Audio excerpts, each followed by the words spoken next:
It's a film that means a lot to me for many reasons. It's a film that I think everyone who's been a part of it has given their heart and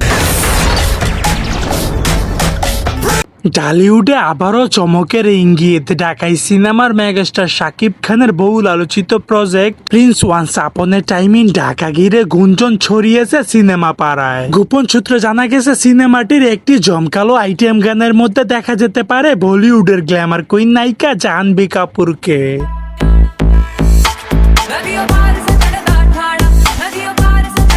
industry সূত্রে বলছে আন্তর্জাতিক মানের visual ও বড় বাজেটের আয়োজন করা হচ্ছে এই বিশেষ গানটির জন্য।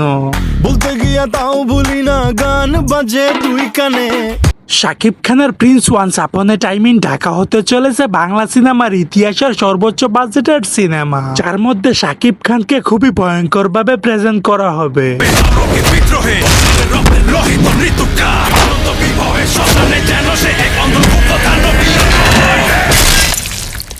অন্যদিকে জাহ্নবী কাপুর জানিয়েছে, আমি কল্পনাই করতে পারছি না শাকিব খানের প্রিন্সের মধ্যে থাকবো। শাকিব খানের সঙ্গে কাজ করাটা আমার জন্য একটা সৌভাগ্যর ব্যাপার।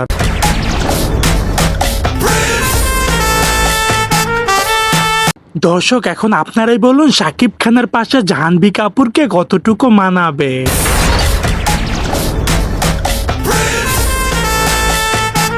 সো দর্শক, আজকের এই ভিডিওটি এই পর্যন্তই। যদি ভিডিওটি ভালো লেগে থাকে তাহলে ভিডিওতে একটি লাইক, একটি কমেন্ট আর অবশ্যই চ্যানেলটি সাবস্ক্রাইব করতে ভুলবেন না।